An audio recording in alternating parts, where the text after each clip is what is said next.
আসসালামু আলাইকুম। খুবই গুরুত্বপূর্ণ একটা নিউজ যে দখলদারদের গোলাবারুদ কি আসলে ফুরিয়ে আসছে কিনা।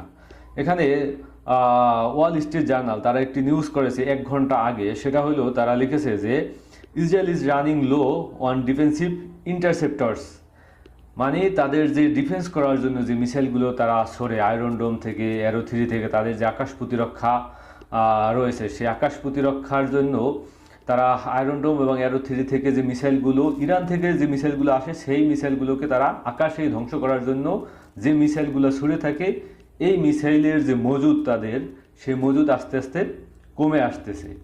তো বুঝতেই পারতেছেন যে আসলে এর ইন্ডিকেট কিন্তু আরও আছে, কারণ যেই দখলদারদের রাষ্ট্রে কোনো মিডিয়া স্বাধীন না, Al Jazeera, CNN, BBC, Sky নিউজের মতো সাংবাদিকদেরকে তারা বিভিন্নভাবে তাদের রাষ্ট্র থেকে খুব সহজেই নিউজ প্রকাশ করতে দেয় নাই।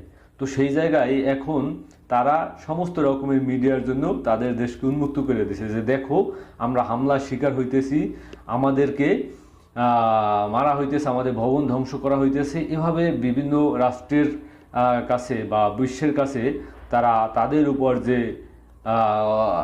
তারা যে হামলার শিকার হইতেছে সেটাকে ফুটিয়ে তুলতে চাইতেছে। এখন নিউজ মিডিয়াকে তারা স্বাধীনভাবে নিউজ করতে দিতেছে। তো বুঝতেই পারতেছেন যে তারা এখন আস্তে আস্তে দুর্বল হয়ে যাচ্ছে।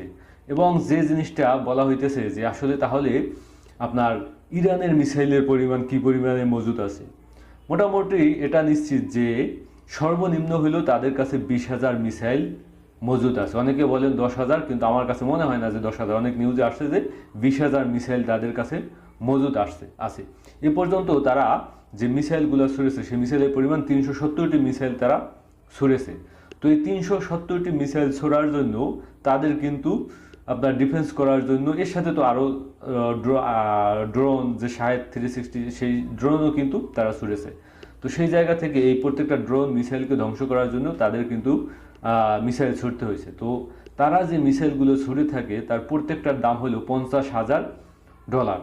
তো এই যে $50,000 করে এক একটা মিসাইল তারা ছুড়ে থাকে প্রত্যেকটা মিসাইলের বিপরীতে, তো সেই জায়গা থেকে তাদের বড় রকমের একটা আর্থিক ক্ষয়ক্ষতি হয়েছে ইতিমধ্যে। এবং তাদের আপনার এই ইন্টারসেপ্টর ডিফেন্সিভ মিসাইলের পরিমাণ কমে আসছে। এবং ইরানের কাছে পর্যাপ্ত পরিমাণে মিসাইল রয়েছে, কারণ তারা মিসাইল তো আজকে থেকে তৈরি করে না।